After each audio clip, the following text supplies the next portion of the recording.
Sebanyak 7.272 jemaah calon haji asal Sulawesi Selatan batal berangkat seiring keputusan Menteri Agama Fahru Razi yang meniadakan keberangkatan jemaah haji tahun ini.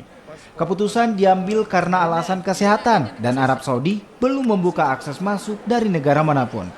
Bagi jemaah calon haji yang batal berangkat tahun ini akan dijadwalkan berangkat pada 2021 mendatang. Sementara biaya perjalanan haji yang sudah dilunasi bisa ditarik atau tetap pada tabungan.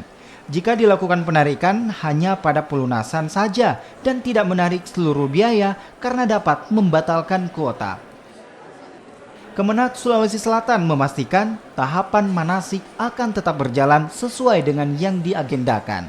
Hal ini agar jemaah haji memiliki waktu untuk mempelajari rangkaian manasik hingga saat diberangkatkan.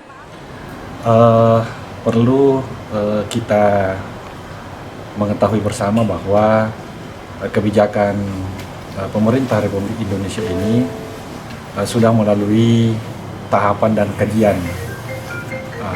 Dari awal, sejak dari bulan Februari, kita sudah ada skema, ada 3 skema yang kita sudah rancang.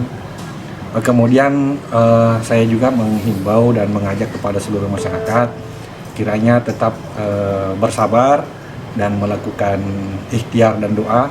Mudah-mudahan situasi dan kondisi ini cepat normal.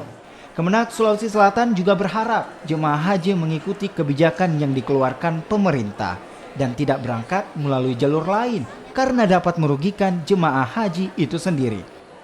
Arif Tirtana, Kompas TV.